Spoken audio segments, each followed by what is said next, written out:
প্রিয় সপ্তম শ্রেণীর শিক্ষার্থীরা, শুভেচ্ছা নিও। আজকে আমি তোমাদের বাংলাদেশ ও বিশ্ব পরিচয় বিষয়ের নতুন বই থেকে দ্বিতীয় অধ্যায়ের 22 পৃষ্ঠার দুটি কাজ সমাধান করে দেব। প্রথমে তোমাদের বলবো, যারা আমার চ্যানেলটি সাবস্ক্রাইব করো নাই তারা আমার চ্যানেলটি সাবস্ক্রাইব করবে এবং আমার সাথে থাকবে। তাহলে চলো আমরা ক্লাস শুরু করি। দ্বিতীয় অধ্যায়, পৃষ্ঠা নং 22। কাজ 1, গ্রামীণ জীবনের সামাজিক ও অর্থনৈতিক সংশ্লিষ্ট সংস্কৃতিগুলো চিহ্নিত করো। এবং কাজ 2, গ্রামীণ ও শহরে উৎসব ও বিনোদনের সংস্কৃতির তুলনা করো। তো চলো এখন আমরা এই দুটি কাজের সমাধান দেখে নিই। প্রথম কাজের প্রশ্ন ছিল, গ্রামীণ জীবনের সামাজিক ও অর্থনৈতিক সংশ্লিষ্ট সংস্কৃতিগুলো চিহ্নিত করো। গ্রাম আমাদের সংস্কৃতির অংশ। বাংলাদেশের গ্রামীণ জীবনের সামাজিক ও অর্থনৈতিক সংশ্লিষ্ট সংস্কৃতিগুলো নিম্নে উপস্থাপন করা হলো। 1, জীবিকা। গ্রামীণ জীবন প্রধানত কৃষির সাথে জড়িত। আগে কৃষক লাঙল গরু দিয়ে জমি চাষ করত, নিজের জমিতে সেচ দিত। এখন লাঙল গরুর পাশাপাশি অনেক জায়গায় ট্রাক্টর ও কলের লাঙল দিয়ে কৃষক জমি চাষ করছে, জল সেচ করার জন্য শ্যালো বা ডিপ মেশিন দিয়ে। এসব করতে গিয়ে শহরের জীবনের সাথে তাদের অনেক যোগাযোগ হচ্ছে। ধীরে ধীরে গ্রামে শহরের সংস্কৃতির প্রভাব পড়ছে।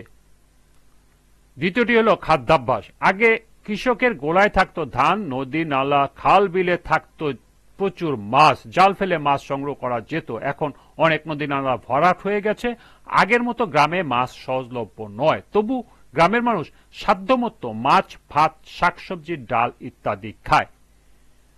নানা ধরনের পিঠাপুলি তৈরি করে। গ্রামের অনেকে শাকসবজি ফলিয়ে নিজেদের খাবার চাহিদা মিটিয়েও বিক্রি করে থাকে। তৃতীয়টি হলো পোশাক। একসময় গ্রামের মানুষ সাধারণ পোশাক পরতেন। পুরুষেরা লুঙ্গি পরে, খালি গায়ে অথবা গেঞ্জি বা ফতোয়া পরে কৃষিকাজ করতেন। কোনো উৎসব অনুষ্ঠানে তারা পাঞ্জাবি, পায়জামা বা জামা পরতেন। মেয়েরা সাধারণত সুতির শাড়ি পরত। এখন কিছুটা শহরের প্রভাব পড়েছে। কিশোর তরুণ ছেলেরা লুঙ্গি শার্টের পাশাপাশি শার্ট প্যান্ট পরছে। মেয়েরা ফ্রক, সালোয়ার কামিজ আর শাড়ি পরছে। এরপর হলো বাসস্থান। আগে অঞ্চলভেদে গ্রামের মানুষ মাটির ঘর, কাঠ, বাঁশ, ছন ইত্যাদি ছাউনি দিয়ে ঘর বাস করত। এখন এসব ঘরের পাশাপাশি টিনের দোচালা, চৌচালা ঘর ও ইটের দালানও তৈরি হচ্ছে। এরপর আছে যাতায়াত। গ্রামের মানুষ একসময় পায়ে হেঁটে চলাফেরা করত। কোন অঞ্চলে গরু গাড়ির ব্যবহার ছিল। বর্ষায় যাতায়াতের প্রধান বাহন ছিল নৌকা। এখন রাস্তাঘাটে উন্নতি হওয়ায় রিক্সা ও মোটর গাড়ি চলাচলের সুযোগ সৃষ্টি হয়েছে। বৈঠা বাওয়ার বদলে এখন অনেক ক্ষেত্রে ইঞ্জিন চালিত নৌকা ব্যবহার করা হচ্ছে। এরপর আছে ধর্ম। বাংলাদেশের জনসংখ্যার বেশিরভাগ মুসলমান। এরপরই হিন্দু ধর্মের মানুষের অবস্থান। সংখ্যায় কম হলেও এদেশের বৌদ্ধ ও খ্রিস্টান সম্প্রদায়ের মানুষ রয়েছে। গ্রামীণ জীবনে সকলেরই শান্তিপূর্ণভাবে যার যার ধর্ম পালন করে থাকে। এরপর হলো দ্বিতীয় কাজ। দ্বিতীয় কাজের প্রশ্ন ছিল, গ্রামীণ ও শহরে উৎসব ও বিনোদনের সংস্কৃতির তুলনা করো। গ্রামীণ ও শহরে উৎসব ও বিনোদনের সংস্কৃতির তুলনা নিম্নে উপস্থাপন করা হলো।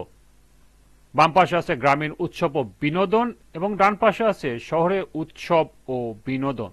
প্রথমেই 1 নম্বরে, গ্রামীণ মানুষ নিজস্ব ধর্মীয় উৎসব যথাযথভাবে পালন করে।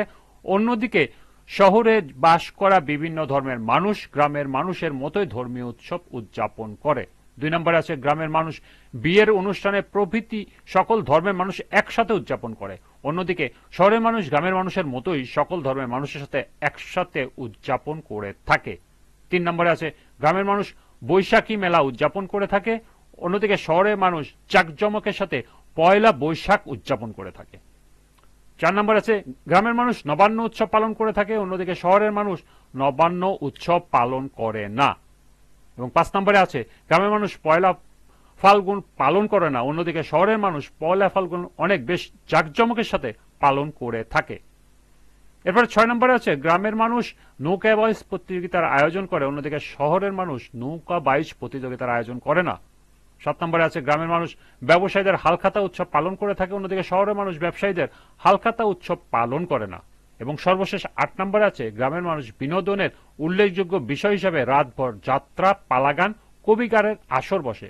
অন্যদিকে টেলিভিশন ও সিনেমার পাশাপাশি মঞ্চনাটক দেখা শহরে মানুষদের জন্য একটি অন্যতম বিনোদন।